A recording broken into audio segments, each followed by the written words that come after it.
वक्तागण, नाम तो मुझे जानकारी नहीं है, किंतु सभी को मैं सेवा जोहार करता हूँ, जय बिरसा बोलता हूँ। आज सभी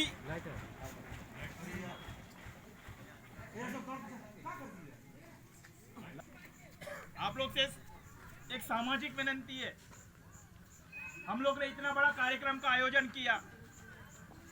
हम लोग ने इस महंगाई के दौर में पेट्रोल खर्च करके इस शहादत दिवस को मनाने के लिए हम दूर दूर से गांव से निकल करके हम लोग यहाँ पे आए हैं। और आज हम लोग इधर बैठे हैं, उधर बैठे हैं। दादा समझा रहे हैं भारत का संविधान 5वीं अनुसूची क्या है, 6वीं अनुसूची क्या है, अनुच्छेद 342, 341 पर हमारे क्या प्रावधान है। लेकिन हम उसको सुनने के बजाय हम कोई उस कुंटे में खड़े हैं तो कोई उस कुंटे में खड़े हैं। कोई दुकान में बैठा है तो कोई गुटखा खा के थूक रहा है। बुरा मत मानिएगा, जो भी बोल रहा हूँ सत्य बोल रहा हूँ।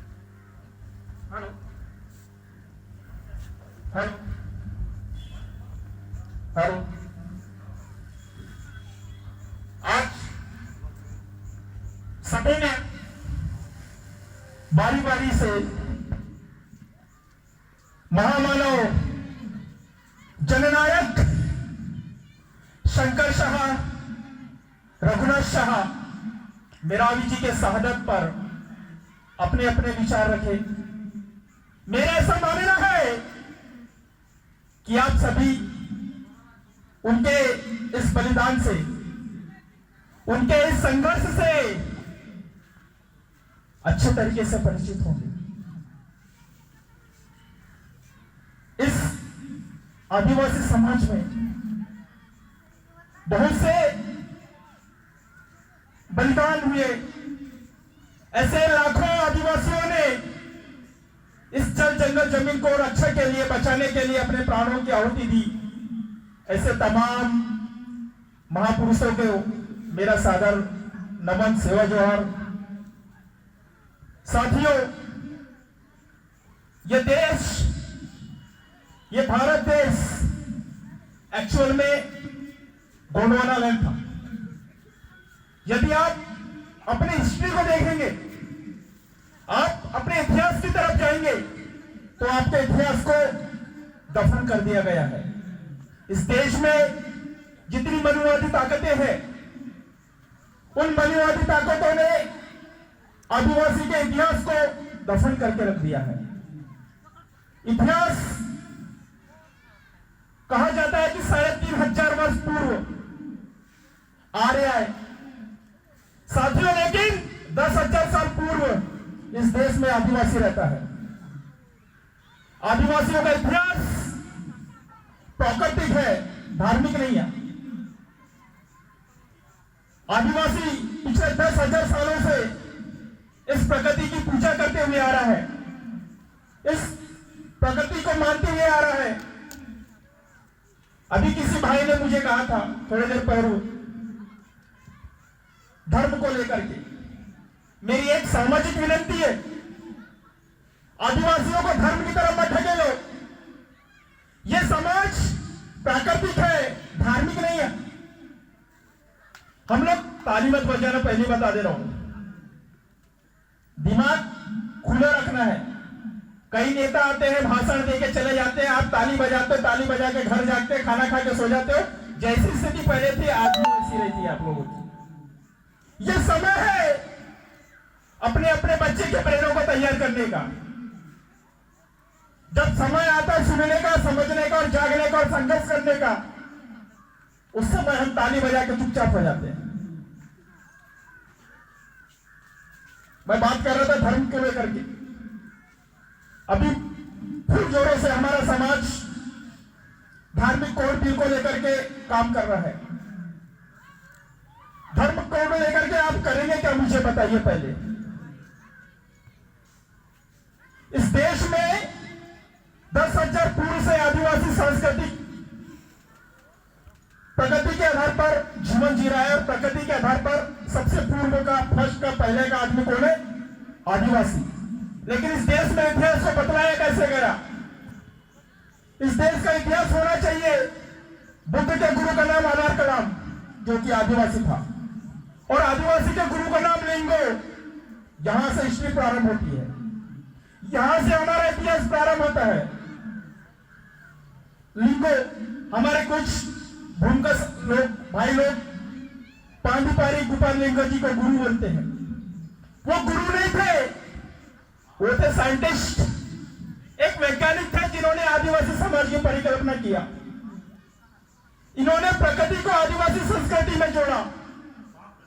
जिस जानवर को लोग अछूत मानते हैं, जिसको बोलते हैं सुअर, गोंडी में बोलते हैं पत्ती, उस अछूत जानवर को आदिवासी संस्कृति में नारायण पेड़ कहा जाता है। ऐसी परिकल्पना, ऐसी एंथ्रोपोलॉजी पांडुपारी गोपाल लिंगो ने रचित किया था। ये आदिवासी के जो संस्कृति है, ये जो सरनेम है, चाहे वो भील हो, गोंड हो, प्रधान हो, नगाची हो, भील हो, संथाल हो, कोरकू हो, माना हो, सभी के सरनेमों में लिंगो ने प्रकृति को जोड़ा, जानवरों को जोड़ा। जैसे मड़ावी, मड़ावी का मतलब मड़ा मतलब होता पेड़। इस तरह से लिंगो ने टोटम व्यवस्था को लागू किया। टोटम व्यवस्था के अंतर्गत आदिवासी संस्कृति में टेकाम का टोटम होता है कछुआ। ना वो कछुआ को छू सकता है, ना मार सकता है, ना खा सकता है। उइके का टेकाम होता है सिंही, शेर। ना वो शेर को छू सकता है, ना मार सकता है। तो ये जो परिकल्पना लिंगो ने किया कि किस प्रकार से प्रकृति को बचाया जाए, जंगली जीवों को किस प्रकार से रक्षा किया जाए, तो इस प्रकार से उन्होंने आदिवासियों के सरनेमों में गण व्यवस्था, टोटम व्यवस्था ला करके उन्होंने रख दिया।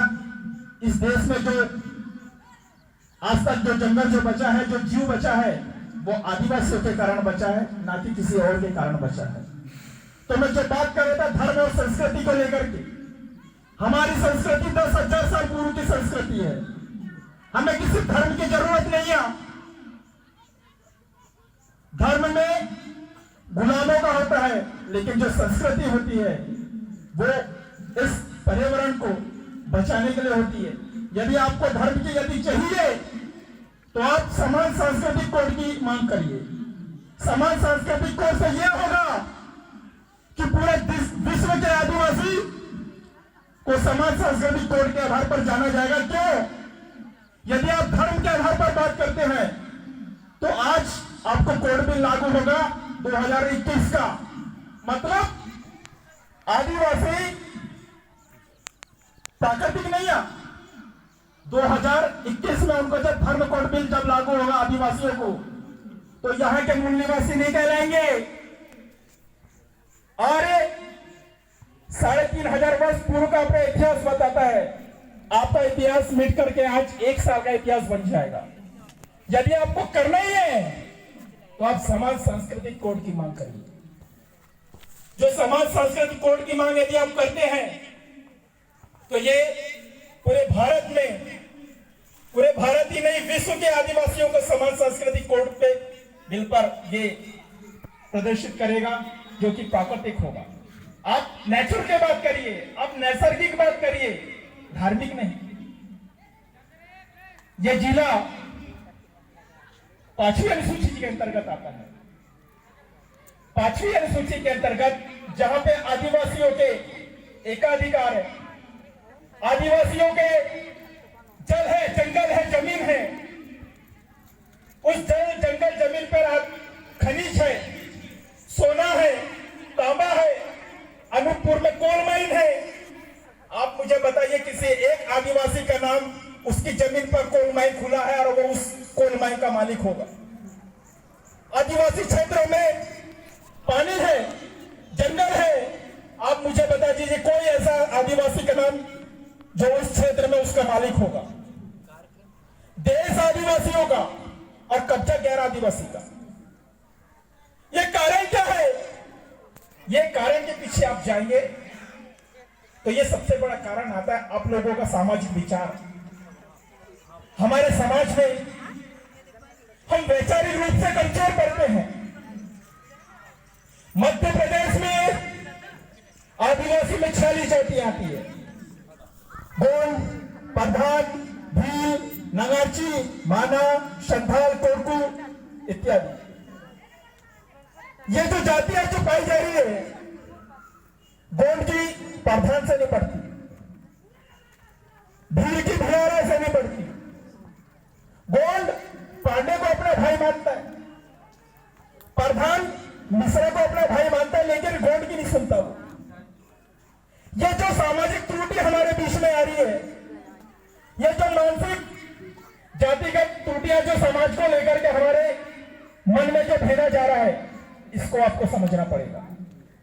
जिस दिन गोंड भाई प्रधान भाई की समस्या को अपनी समस्या समझेगा, जिस दिन प्रधान भील की समस्या को अपनी समस्या समझेगा, और जिस दिन कोरकू माना की समस्या को अपनी समस्या समझेगा, उस दिन समाज की सामाजिक समस्या का निवारण हो जाएगा। लेकिन नहीं, हम एक जगह आ जाते हैं, कार्यक्रम करते हैं, लाखों रुपए हम खर्च कर देते हैं, लेकिन फिर भी हम गुलाम हैं। तो मानसिक रूप से यदि समाज को सही में आजादी दिलाना है, यदि सही में अपने जल जंगल जमीन को हस्तांतरण करना है, तो आप लोगों को एकमेव रास्ता है, और वो है सामाजिक विचार। अपने बच्चों को तैयार करना है, आपके बच्चों को मानसिक रूप से तैयार करना है। ये छोटे मोटे जितने बच्चे हम बैठे हैं, इनका भविष्य क्या है, आप मुझे बताइए। मुस्लिम समाज जिनका एक ग्रंथ है जिसको बोलते हैं कुरान शरीफ, क्रिश्चियन भाई उनके पास में बाइबिल है, बौद्ध भाई उनके पास में बुद्ध का दिया हुआ बुद्धानी धर्म है। ये सभी समाज के लोग अपने अपने धर्मों के आधार पर चलते हैं। मुस्लिमों के मदरसे चलते हैं, मुस्लिमों का यूनिवर्सिटी है, मुस्लिमों के कॉलेजेस है, लॉ कॉलेजेस है, वो उस कुरान शरीफ के आधार पर उनका सिस्टम चलता है। वो बोलते हैं बेटा ये कुरान शरीफ रख, इस कुरान शरीफ के माध्यम से तुझे जीना है, इसी के आधार पर तुझे मरना है। एक क्रिश्चियन समाज अपने बच्चे के हाथ में बाइबल देता है, उससे बोलता है बेटा ये रख, इसे तुझे इसी के आधार पर तुझे चलना है और इसी के आधार पर जीवन यापन करना है। एक ब्राह्मण समाज अपने बच्चे के हाथ में अपने बच्चे के हाथ में महाभारत देता है, रामायण देता है। आप मुझे बताइए, आपके पास ऐसा क्या चीज है जो आप अपने बच्चे को बोलेंगे बेटा इसे रख, तुझे इसके भरोसे चलना है? ऐसा कौन सा ग्रंथ है आदिवासी समाज में जो बोले बेटा इस ग्रंथ के आधार पर तेरे को चलना है, इस ग्रंथ के आधार पर तुझे नौकरी लगेगी, तू इस देश का मालिक रहेगा, ये ग्रंथ को रख। आपसे पूछता हूं मैं, मंच में जितने लोग बैठे हैं, आपसे पूछता हूं मैं, ऐसा कौन सा ग्रंथ हम अपने बच्चे को दे, ऐसा कौन सा सिस्टम हम अपने बच्चे को दे कि उस सिस्टम के आधार पर हमारा समाज चल सके? आज तक हमने इस सिस्टम के बारे में कभी सोचा नहीं। हम लोग नाच गाना कर लेते हैं, हम लोग कार्यक्रम आयोजित कर लेते हैं, लेकिन हम कभी समाज को लेकर के चिंतन नहीं करते। जिस दिन हमारा समाज चिंतन करना चालू कर देगा, जिस दिन हमारा समाज के छोटे छोटे बच्चे सामाजिक प्रशिक्षण लेना चालू कर देंगे, उस दिन हमारा समाज सामाजिक एकीकरण की ओर आएगा। जिस दिन हम इस दिमाग से जाति व्यवस्था को खत्म कर देंगे, उस दिन हमारा समाज सामाजिक एकीकरण की ओर आएगा। इसके लिए हमारे को गांव जाकर के हमको बच्चों को तैयार करना पड़ेगा, हमको मानसिक रूप से तैयार करना पड़ेगा। यदि तुम्हारे दिमाग में चल रहा है कि मैं गणेश की पूजा करूं, यदि तुम्हारे दिमाग चल रहा है कि दुर्गा की पूजा करूं, आप करो, मैं किसी को मना नहीं करता, लेकिन जिस दिन आप आदिवासी संस्कृति से टूट जाएंगे उस दिन ये पूरा देश और पूरा आदिवासी समाज हिंदूकरण में तब्दील हो जाएगा। उस दिन आप जो बोलते हैं कि ये मावानाटे मावाराज, गोंडी में बोलते हैं मावानाटे मावाराज, मतलब मेरे देश में मेरा राज, ये जो संख्या है आप जो बोलते हैं जो जमीन सरकारी है वो जमीन हमारी है, कैसे बोलोगे? आपके पास रखा क्या है? 1964 में आप लोगों के पास में 64% जमीनें थी। 1964 के बाद आज मात्र 4% जमीनें आदिवासियों के पास में रखी हुई है। बाकी की जमीनें कहां गई? ये जमीन आप लोगों से अप्रोच की गई है। सरकार ने टाटा बिरला को जमीन दी है और आदिवासी से कॉरिडोर के नाम से जमीनें ले लिया है। जिस क्षेत्र में सोना है, चांदी है, उन जमीनों को कान्हा कॉरिडोर के नाम पर आदिवासियों को बेदखल कर दिया गया है, आदिवासियों को पलायन कर दिया गया है। बालाघाट जिले के बैजर क्षेत्र में 730 ऐसे गांव हैं जिनको कान्हा कॉरिडोर के नाम पर आदिवासियों को वहां से बेदखल कर दिया गया है। ये कारण, ये सारी समस्या आदिवासी समाज के हिसाब से होती है, गैर आदिवासी समाज के साथ क्यों नहीं होती? ये आप लोग से सवाल है, मुझे बताइए ऐसी क्या समस्या है, ऐसी क्या प्रॉब्लम है जिसके कारण आज आदिवासी समाज जंगलों से निकलकर लकड़ी बेचने को मजबूर हो गया है? जो खुद को पहले राजा कहता था, आज उस राजा की स्थिति, उस समाज की स्थिति सड़क पर भीख मांगने की हो गई है। ऐसी क्या समस्या है, उसके ऊपर आपको चिंतन करना है, आपको अपने इतिहास की तरफ लौटना है, जिसके कारण, जिन महापुरुषों के कारण आज आप लोगों के बदन में कपड़े हैं, आज आप बोल पा रहे हो, आज आप लोगों के पास में संविधान है, आज आप लोग बड़े बड़े उच्च पदों पर हैं। ये सब कारण कहां से आया? ये सारे अधिकार आप लोगों को कहां से मिले? ये आप लोगों को जानने की जरूरत है। मैं जाते जाते जिन महापुरुषों के कारण आज आप लोगों के झोली में जो कुछ आया उनके बारे में बताते जाता हूं। महामानव जननायक क्रांति सूर्य धरती आबा बिरसा मुंडा, 1898 की बात बता रहा हूं। 1898 में एक एक्ट को पास किया, उस एक्ट का नाम है लैंड एक्विजिशन एक्ट, जिसे बोलते हैं भूमि संपादन अधिनियम। उस 1898 में 2 लाख आदिवासी लोग ने अपने प्राणों की आहुति दी। जिस आहुति के बदले 1898 में जिसका नेतृत्व कर रहे थे धरती आबा बिरसा मुंडा, जिनके कारण अंग्रेज सरकार नतमस्तक हो गई और अंग्रेज सरकार ने कहा, एक बिल पास किया और उसमें लिखा, ये जो संविधान बता रहा हूं, ये जो अमेंडमेंट बता रहा हूं, ये विश्व में पहला अमेंडमेंट था जो आदिवासियों के पास में आया। वो यह था कि आदिवासियों की जमीन गैर आदिवासी नहीं खरीद सकता, और गैर आदिवासी तो क्या इस देश की सरकार भी नहीं खरीद सकती। ऐसा कानून, ऐसा पास 1898 में बिरसा मुंडा के आंदोलन के कारण आया। आज आप लोगों के पास में जो जमीनें हैं, आप हक से बोल रहे हो, मेरे पास 100 एकड़ जमीनें हैं, मैं इस जमीन का मालिक हूं। ये जमीनें आप लोगों के पास, आप लोगों के पूर्वजों के कारण आई है। यदि बिरसा मुंडा नहीं होता तो आप लोगों के पास में जमीनें नहीं होती, आप लोगों के बदन में कपड़े नहीं होते, आप लोगों को खाने को रोटी नहीं होती, यदि रॉबरी टेंडर बिल नहीं होते तो आज आप लोगों को सरकारी नौकरियां नहीं मिल पाती। ये जो मैं इतिहास जो बता रहा हूं, ये सब प्रशिक्षण के माध्यम से होता है।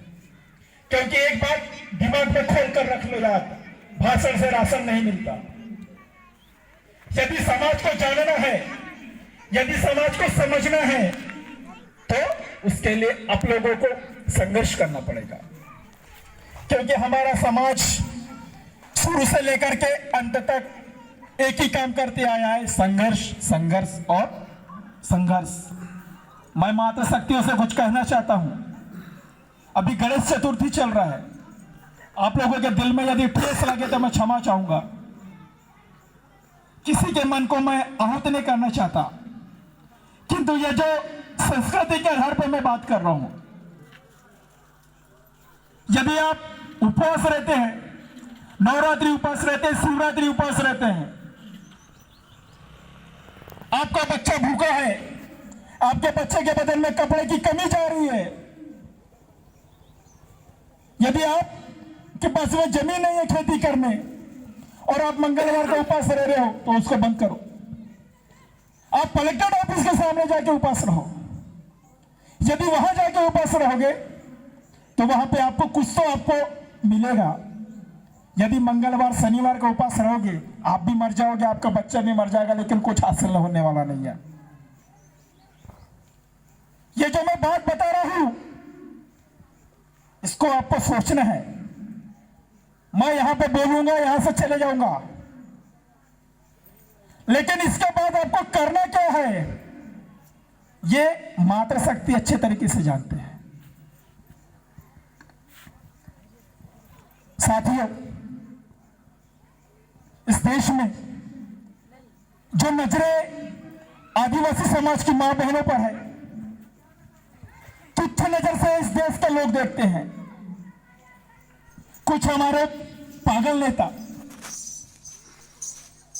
यहां से आदिवासी मां बहनों के जो बदन में जो कपड़े होते हैं, आप आदिवासी अंचलों में जाकर के देखिए, आप जंगलों में जाकर के देखिए, जहां पे हमारे पास में पहुंचने के लिए साधन नहीं है, हमारे मां बहनों के पास में पहनने के लिए कपड़े नहीं है, उन क्षेत्रों में आधे नग्न बदन जो हमारी मातृ शक्तियां जो होती है, जो कपड़े पहनते हैं, बाहर से आते हैं, उनकी फोटो खींचते हैं और अंतरराष्ट्रीय क्षेत्र में जाकर के बोलते हैं ये आदिवासी संस्कृति है।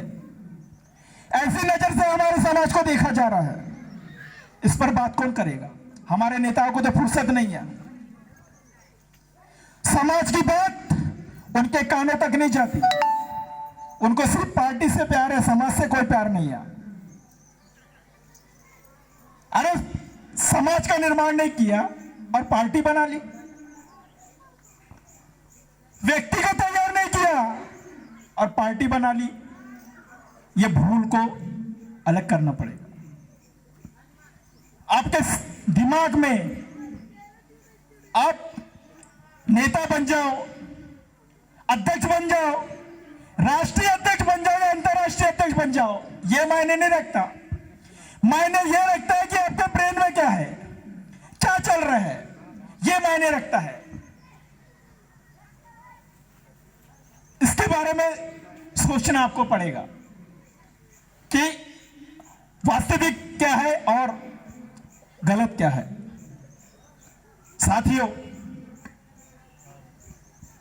जाते जाते आप लोगों के बीच यदि गलती से कुछ ज्यादा बोल दिया,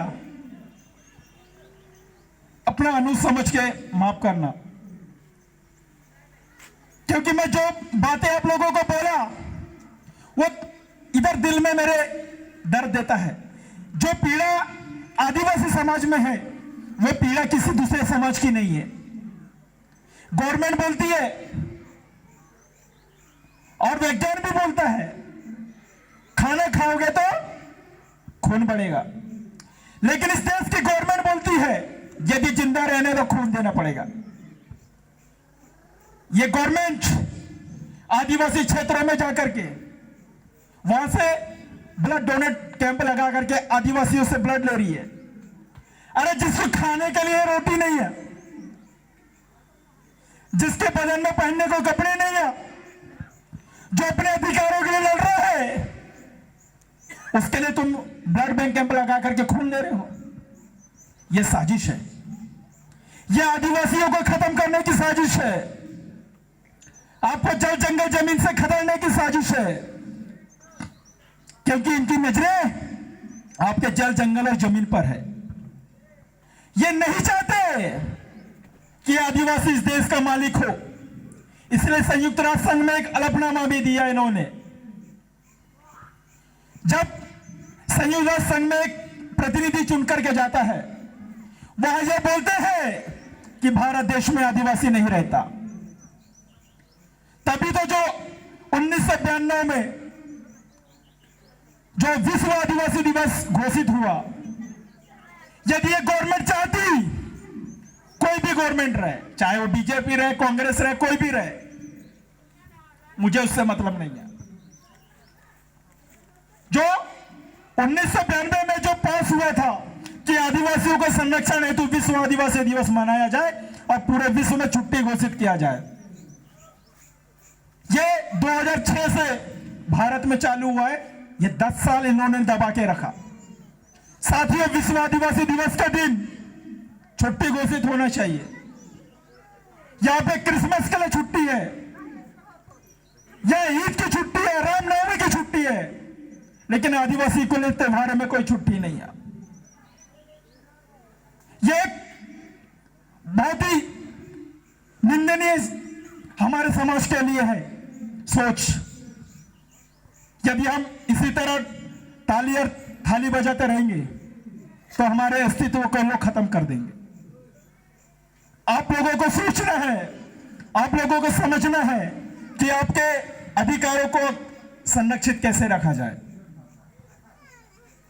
ये हमारे जो युवा है, ये जो बेचारे जो दिन भर से इस कार्यक्रम को करने के लिए, आयोजित करने के लिए 2 दिन से 4 दिन से जो प्लान तैयार करे हैं, जब भी आपके घर में आते हैं, आप इनको पानी पिलाइए, आप इनको खाने के लिए पूछिए, क्योंकि यही आपके समाज के सच्चे सिपाही है, जो अपना समय निकाल करके आपको बचाने के लिए, आपके अधिकारों को बचाने के लिए आपके घर में आ रहा है। आप उससे सवाल मत करो, आप उसको खाना खिलाओ, आप उसको 10 रुपए दो, जितना आपको बनता है, क्योंकि ये समाज, इस समाज को बचाने के लिए, ये आने वाली पीढ़ी को बचाने के लिए आप लोगों को संघर्ष करना पड़ेगा। क्योंकि ये जो समय है, ये आदिवासी समाज के लिए बहुत ही विपरीत समय है। ये आने वाली पीढ़ी को बचाने के लिए यदि आज आप वर्तमान में संघर्ष नहीं करेंगे, तो आने वाले 2025 में, 2030 में ये समाज टोटल बेस पे खत्म हो जाएगा। इन्होंने आदिवासियों को वनवासी बोलना चालू कर दिया है। देखिए इनकी थ्योरी, वो आदिवासियों को आदिवासी नहीं बोलते, वो आदिवासियों को वनवासी बोल रहे हैं। उसके बाद 10 साल के बाद स्वर्गवासी बोलेंगे और आदिवासी खत्म। ताली कोई नहीं बजाएगा, दिमाग चालू रखना। मैं जो बातें बता रहा हूं आपको, यह बहुत सोचने की बात है कि जिस आदिवासी को वनवासी बोल रहे हैं, 10 साल के बाद उसी आदिवासी को स्वर्गवासी बोलना चालू करेंगे, वहां से आपका अस्तित्व खत्म। आदिवासियों को हिंदूकरण में लिप्त कर देंगे। देखिए इनकी लॉबी, जब इन्होंने भारत पे आए, ये जो भारत का तो इतिहास है, इस इतिहास को जला करके अपने इतिहास को मर दिया गया। इस देश में प्रथम स्वतंत्रता संग्राम शंकर शाह, रघुनाथ शाह, आपका गुंडाधुर, इनका समाज के हिस्ट्री में बिरसा मुंडा, टांटा भील को जबलपुर के आप जेल में जाके देखिए, टांटा भील का नाम आज भी क्रिमिनल ट्राइबल बिल के नाम पर दर्ज है, शहीद के लिस्ट में नहीं है। इन्होंने आदिवासियों को ही खत्म कर दिया, इन्होंने आदिवासी लॉबी को ही खत्म कर दिया। आज जो स्थिति हमारे समाज की है, आज हमारे महापुरुषों की जो स्थिति आज हमारे बीच में है, वो स्थिति, वो इतिहास को हमें दोहराना पड़ेगा। अब ये समाज उलगुलान के लिए तैयार करना पड़ेगा। जो बिरसा मुंडा ने 1898 में जो उलगुलान तैयार किया था, उस उलगुलान के लिए आप लोगों को संघर्ष के लिए तैयार रहना पड़ेगा। क्योंकि आपके क्षेत्र में 5वीं अनुसूची क्षेत्र है, घोषित है, लेकिन लागू नहीं है। कॉन्स्टिट्यूशन के आधार पर 5वीं अनुसूचित क्षेत्र घोषित है, लेकिन अभी तक लागू नहीं हुआ। यदि लागू हो जाता तो उस 5वीं अनुसूचित क्षेत्र के अंतर्गत आदिवासी जनजाति परिषद होता और उस जनजाति परिषद एक मध्य प्रदेश में होती।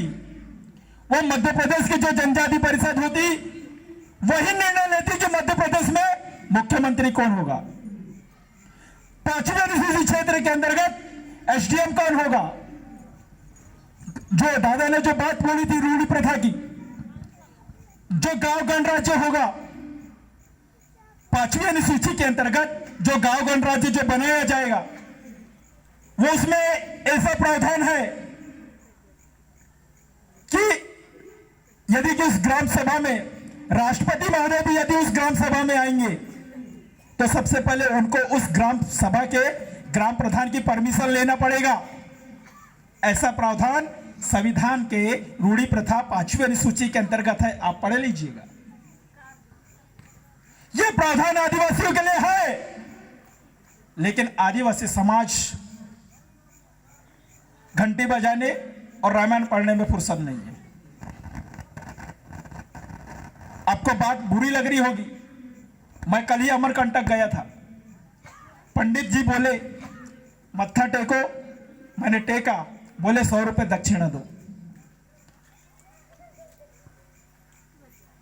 अमरकूट में वो जो महल है, जो गोंड शासन काल के जो महल है, उस पर कब्जा ब्राह्मणों का है।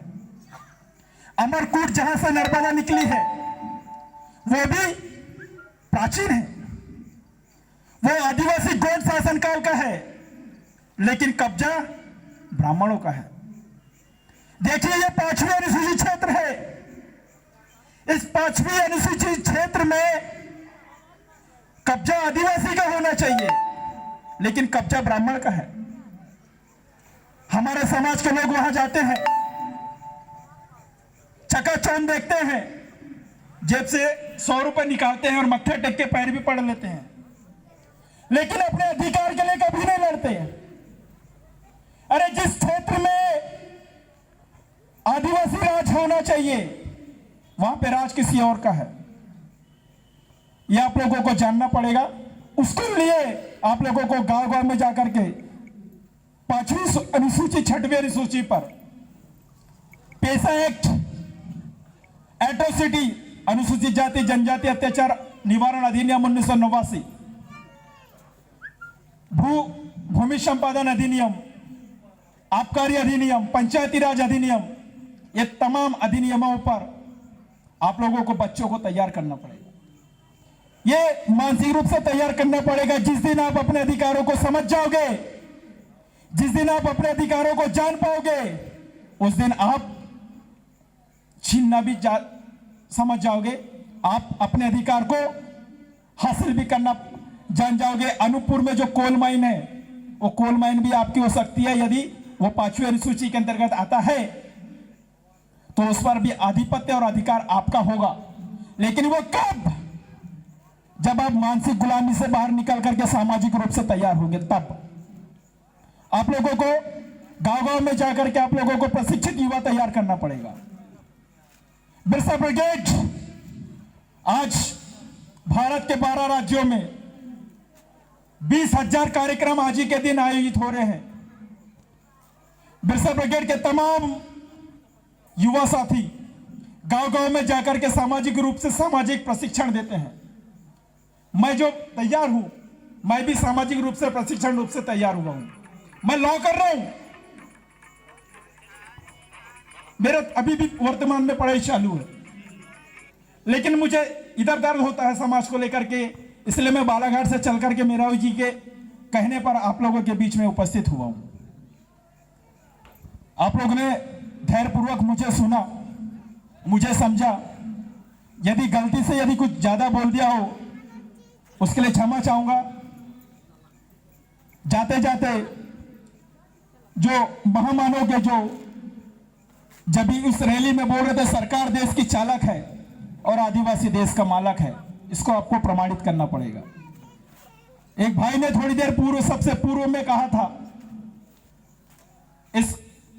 प्रदेश के मुख्यमंत्री शिवराज सिंह चौहान जी आए, तिराहा चौक में शंकर शाह रघुनाथ शाह जी का पुतला बैठाने की घोषणा किया, लेकिन अब तक पुतला नहीं बैठा ले। भाई, उस भाई से मेरा कहना है, किसी पार्टी के भरोसे और किसी नेता के भरोसे समाज को मत चलाओ। यदि आप में दम है, अभी जाकर के भूमि पूजन करके गाड़ दो झंडा। अरे ये 5वीं अनुसूचित क्षेत्र है, यहाँ मुख्यमंत्री महोदय ने बताएंगे कि आपको वहां पे पुतला बैठाना है, ये आदिवासी परिषद बताएगी कि वहां पे क्या करना है, ये आपके एक अधिकार में आता है। मैं इतना कह के अपने स्थान को ग्रहण करता हूं और आप लोगों को समाज में सामाजिक प्रशिक्षण देने हेतु एक सामाजिक विनंती करता हूं कि आप जाए, अपने घर में जाए, अपने बच्चों के पास जाए, गांव जाकर के बच्चों को प्रशिक्षण दे, उन्हें तैयार करें, उन्हें कैडर्स करें, उन्हें मानसिक रूप से तैयार करें, तब जाके आपके समाज का निर्माण होगा। और ये समाज से जो जातिगत व्यवस्था है उसे बाहर करें। समाज में जो धार्मिक थ्योरी चल रही है, ये जो अंतर मंत्र और तंत्र, इसे खत्म करके मन से करें, क्योंकि मन प्राकृतिक है, नैसर्गिक है। धन्यवाद। जय बिरसा। इसको वीडियो बना हेलो, वीडियो बना बहुत बहुत धन्यवाद।